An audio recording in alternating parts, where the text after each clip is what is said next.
காட்டின் ஆழத்தில் ஒரு சிறிய மந்திர பனங்கிழங்கு குழந்தை வாழ்ந்து கொண்டிருந்தது. அது எப்போதும் மகிழ்ச்சியாக விளையாடிக் கொண்டே இருந்தாலும் சில சமயம் உண்மையை விட சிறிய பொய்களைச் சொல்லி தப்பித்து விடலாம் என்று நினைத்துக் கொண்டிருந்தது.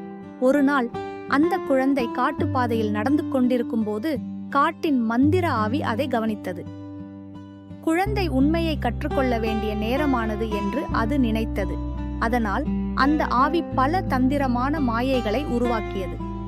குழந்தைக்கு முன்னால் சில நேரங்களில் 2 பாதைகள் தோன்றின. ஆனால் உண்மையான பாதை ஒன்று மட்டுமே சில நேரங்களில் இனிப்பான பழமாக தோன்றியதே. தொடும்போது கல்லாக மாறிவிட்டது. சில நேரங்களில் இலைகளுக்கு பின்னால் நண்பர் இருப்பது போல இருந்தாலும் அது வெறும் நிழைதான். இந்த மாயங்களை பார்த்த பனங்கிழங்கு குழந்தை குழப்பமடைந்தது. ஆனால் விரைவில் அது ஒரு விஷயத்தை உணரத் தொடங்கியது. எப்போதெல்லாம் அது மனதில் உண்மையை மட்டும் நினைத்ததோ அந்த மாயைகள் மெதுவாக மறைந்துவிடும். பாதை நேராக தெளிவாக தோன்றும். இதயம் அமைதியாகும். அவ்வாறே குழந்தை உண்மையான சிந்தனை மற்றும் நேர்மையான மனதுடன் பயணத்தை முடித்தது. அதன் உள்ளத்தில் ஒரு புதிய ஒளி பிறந்தது. உண்மையே எப்போதும் நம்மை சரியான வழியில் நடத்தும் என்பதை அது புரிந்து கொண்டது. அந்த நாளிலிருந்து பனங்கிழங்கு குட்டி எப்போதும் உண்மையை மட்டும் பேசும் குழந்தையாக மாறியது.